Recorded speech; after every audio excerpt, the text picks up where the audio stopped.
అరటికాయ ఇలా చేసుకుంటే బాగుంటుంది. టమాటా పెరుగు పచ్చడి, అన్నము, మామిడికాయ పచ్చడి, ఇంకా మజ్జిగ కానీ పెరుగు కానీ. అరటికాయ కూర ఎలా చేసుకోవాలో చూసేద్దాం.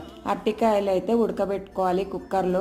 తోలేం తీయక్కర్లేదు, 2 ముక్కలుగా చేసి అరటికాయ ఉడకబెట్టుకొని తీసుకున్న తర్వాత తోలు తీసేసి ఇలా స్మాష్ చేసి పెట్టుకోండి. నూనెలోకి మనం నూనె ఎక్కువే పడుతుంది ఇక్కడ. ఆవాలు, జీలకర్ర కొంచెమే వేసుకోవాలి, మినప్పప్పు, శనగపప్పు ఎక్కువ వేసుకోవాలి. ఇలా స్మాష్ చేసిన దాంట్లో పసుపు అయితే ముందే వేసుకోవాలి, పసుపు వేసుకుంటే కలర్ బాగుంటుంది.